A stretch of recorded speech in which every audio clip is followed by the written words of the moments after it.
हमारे विश्व के सबसे लोकप्रिय प्रधानमंत्री, यशस्वी नरेंद्र मोदी जी, मणिपुर के हमारे राज्यपाल महोदय, हमारे सातों राज्यों के आदरणीय मुख्यमंत्रीगण, डोनर मंत्रालय में मेरे सहयोगी राज्य मंत्री जी, उपस्थित कैबिनेट के हमारे मंत्रीगण, राज्य मंत्रीगण, विभिन्न देशों के दूतावासों से आए राजदूत, प्रख्यात उद्योगपति एवं निवेशगण, केंद्र और राज्य सरकार के अधिकारीगण और देवियों और सज्जनों, आप सभी का इस राइजिंग नॉर्थ ईस्ट समिट 2025 में तहे दिल से आप सबका स्वागत है। ब्रह्मपुत्र और बराक की गोद में बसा हुआ हमारा उत्तर पूर्वी क्षेत्र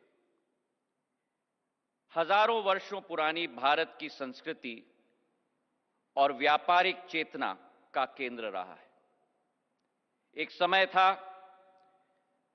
जब ये 8 राज्य साउथ एशिया के ग्लोबल ट्रेडिंग हब होते थे और जल और थल मार्गों से संपूर्ण विश्व को पूर्व से पश्चिम में जोड़ने का बहुत महत्वपूर्ण योगदान देते थे। लेकिन दुर्भाग्य से स्वतंत्रता के बाद 60 वर्ष यह पूर्ण क्षेत्र उपेक्षा और परछाइयों में रहा। पिछले 10 वर्षों में इस पूरी क्षेत्र की किस्मत और कथा बदल चुकी है और उस परिवर्तन के शिल्पकार आज हमारे समक्ष हमारे यशस्वी प्रधानमंत्री नरेंद्र मोदी जी के रूप में हमारे समक्ष हैं। जिस क्षेत्र को अंतिम छोर का विकास का द्वार समझा जाता था, प्रधानमंत्री नरेंद्र मोदी जी ने उसे देश का प्रथम प्रवेश द्वार में परिवर्तित किया। और केवल ये नहीं, लेकिन ये ऐलान कर दी कि विकसित भारत की परिकल्पना की शुरुआत अगर कहीं से होगी तो उत्तर पूर्वी क्षेत्र से होगी। मेरे भाई और बहनों, ये वही क्षेत्र है जिसकी सांस्कृतिक विविधताएं के धागे को प्रधानमंत्री जी ने स्वयं विकास और प्रगति के साथ ताना बाना बनाकर बुनने का काम किया है। ये हमारे ही प्रधानमंत्री हैं जिन्होंने 10 वर्ष से 10% ग्रॉस बजटरी सपोर्ट को बढ़ाकर 6.25 लाख करोड़ रुपए का निवेश उत्तर पूर्वी क्षेत्र में संभव करवाया है। हमारे प्रधानमंत्री नरेंद्र मोदी जी ने ही टैक्स डेवल्यूशन को 5 गुना बढ़ाकर 5.5 लाख करोड़ की राशि का निवेश इन 8 राज्यों में कराया है। और हमारे प्रधानमंत्री नरेंद्र मोदी जी ने ही ग्रांट इन एड को दुगना करके 5 लाख करोड़ अतिरिक्त इस क्षेत्र में निवेश कराया है।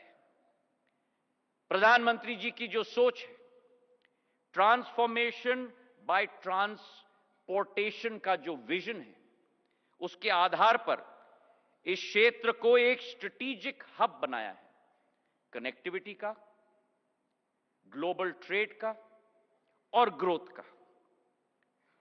पिछले 10 वर्षों में 5,500 किलोमीटर के नेशनल हाईवे बने, 2,000 किलोमीटर की रेल लाइन बनी, सबसे लंबा रोड का पुल भूपेन हजारिका पुल 9.5 किलोमीटर का बना है। रेल और रोड दोनों का पुल बोगीबिल ब्रिज 5.5 किलोमीटर का बना है। लेकिन उत्तर पूर्वी की कहानी केवल सड़क और ट्रेन की नहीं है। मैं प्रधानमंत्री जी के शब्दों का इस्तेमाल करूंगा। उन्होंने कहा था, ये त्रिवेणी का संगम है। त्रिवेणी का संगम है इकोनॉमिक कनेक्शन का, त्रिवेणी का संगम है इकोलॉजिकल कनेक्शन का, और त्रिवेणी का संगम है इमोशनल कनेक्शन का। और इसी सोच के साथ इंफ्रास्ट्रक्चर को कनेक्टिविटी से जोड़ा गया। विविधता में एकता का संदेश इस क्षेत्र की संस्कृति और आर्थिक पहचान को पूरे राष्ट्र में कनेक्ट किया गया। दूरसंचार की क्रांति में प्रधानमंत्री जी के नेतृत्व में भारत अग्रसर हो चुका है और उत्तर पूर्वी क्षेत्र इसका नेतृत्व कर रहा है। 4G का नेटवर्क, 5G का नेटवर्क, 13,000 किलोमीटर का ऑप्टिकल फाइबर इस पूरे क्षेत्र में भारत सरकार के द्वारा लगाया गया है। प्रधानमंत्री जी की जो ड्राइविंग फोर्स है कि इस क्षेत्र को नई उड़ान पकड़नी होगी, और इस क्षेत्र में जहां केवल 9 एयरपोर्ट होते थे, 2 राज्य में तो एयरपोर्ट ही नहीं होता था, प्रधानमंत्री जी के नेतृत्व में आज वहां 17 एयरपोर्ट्स बन चुके हैं। जहां 900 फ्लाइट कनेक्शंस होते थे, आज 2000 से ज्यादा फ्लाइट कनेक्शंस उत्तर पूर्वी क्षेत्र में बन चुकी हैं। Indeed, the winds of change have come upon the Northeast.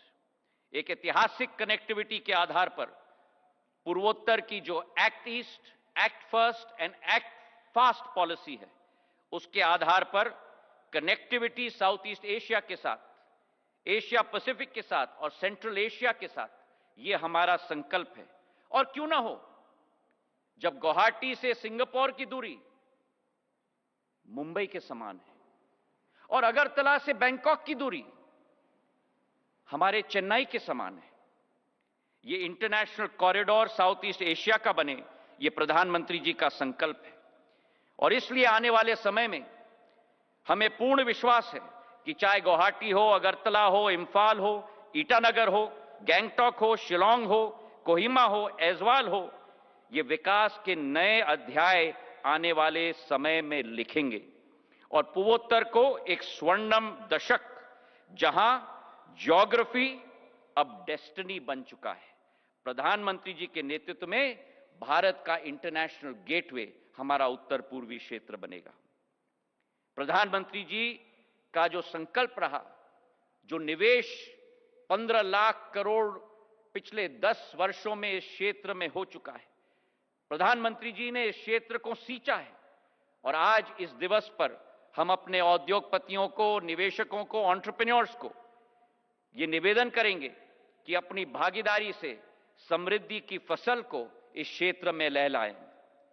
हमारी सोच है कि जहां 4.5 करोड़ की आबादी है, जहां 60% जनता 25 वर्ष की आयु से कम है, जहां 80% साक्षरता का दर है और जो क्षेत्र 12 से 13% घरेलू उत्पादन के दर से वृद्धि कर रहा है, मैं निवेदन करना चाहता हूं कि हमारे निवेशकों और उद्यमियों को देवभूमि की संभावनाओं को पहले पहचानना होगा।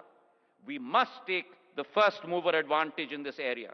Whether we look at manufacturing, whether we look at hydropower, whether we look at agriculture, whether we look at IT, whether we look at semiconductors, whether we look at tourism, whether we look at renewable energy, the concept is make in India, make in Northeast, make for the world, as the Prime Minister has always said. हमारे 8 राज्यों ने एक ढांचा बनाया है, tax छूट की, पूंजी सब्सिडी की, बाजार संपर्क का, ईज ऑफ डूइंग बिजनेस के आधार पर आज इन्वेस्टमेंट प्रमोशन अथॉरिटीज एक राज्य में बन चुके हैं। एक राज्य अपनी लॉजिस्टिक्स पॉलिसी के आधार पर आगे बढ़ रही है। 8 हाई लेवल टास्क फोर्स गठित हुए हैं, एक मुख्यमंत्री की अध्यक्षता में 4 मुख्यमंत्री के समूह के आधार पर, ताकि एक संयुक्त स्ट्रैटेजी बने संपूर्ण उत्तर पूर्वी क्षेत्र के लिए, चाहे वो इन्वेस्टमेंट प्रमोशन का टॉपिक हो, चाहे एग्रीकल्चर का टॉपिक हो, चाहे पर्यटन का हो, चाहे खेल का हो, चाहे इंफ्रास्ट्रक्चर का हो, चाहे हमारी कनेक्टिविटी का क्षेत्र हो। आज ये क्षेत्र तैयार है मेरे भाई और बहनों। पिछले 6-7 महीनों में नीति, नियत और नतीजों से एक अद्भुत संगम 3 बड़े आयोजनों के आधार पर प्रधानमंत्री जी के संकल्प और नेतृत्व के आधार पर संभव हो पाया है। अष्टलक्ष्मी महोत्सव, जहां 20,000 हमारे देश के वासियों ने उत्तर पूर्वी राज्य की संस्कृति और कला का पूर्ण पहचान किया। त्रिपुरा में बैंकिंग समिट आयोजित किया गया, जहां गृह मंत्री जी हमारे साथ थे। और आज हमारा राइजिंग नॉर्थ ईस्ट समिट के आधार पर हमारे प्रधानमंत्री जी हमारे समक्ष हैं इस क्षेत्र को एक नई ऊर्जा प्रदान करने के लिए। गुरु रविंद्रनाथ टैगोर जी ने कहा था कि नॉर्थ ईस्ट रीजन को the canvas of the finest artworks के रूप में उन्होंने पहचाना था। So ladies and gentleman, the canvas has been set by our prime minister. Now the brush is in your hands. जब आप यहां पहुंचे थे तो निवेश की आकांक्षाएं थी। अब हमारे पास संभावनाओं की पूंजी है। इस 9 महीने के समय में सभी मुख्यमंत्रियों जीओं के साथ, हमारे सभी निवेशकों के साथ जो संभव हो पाया है, रोड शोज के द्वारा 2,60,000 करोड़ के एमओयू और एलओआई कोऑर्डिनेट हुए हैं और हमारे इंडस्ट्रियल हाउसेस के द्वारा 1,60,000 करोड़ का निवेश का अनाउंसमेंट हुआ है। कुल मिलाकर इस इन्वेस्टमेंट के समिट में 4,18,000 करोड़ के एमओयू और एलओआई का संकेत दिया गया है मेरे भाई और बहनों। और इसलिए आज मैं आपसे निवेदन करना चाहता हूं कि 2025 से 2035 तक एक नई ग्रोथ स्टोरी हमारी उत्तर पूर्वी क्षेत्र की, जो विकसित भारत 2047 के सपने को साकार करने में एक अग्रिम पंक्ति में एक ग्रोथ इंजन बनेगा। आइए मिलकर हम सब इस कहानी को साथ में लिखें। प्रधानमंत्री जी के यहां उपस्थित होने के लिए तहे दिल से हम लोग सब आभारी हैं। धन्यवाद। जय हिंद।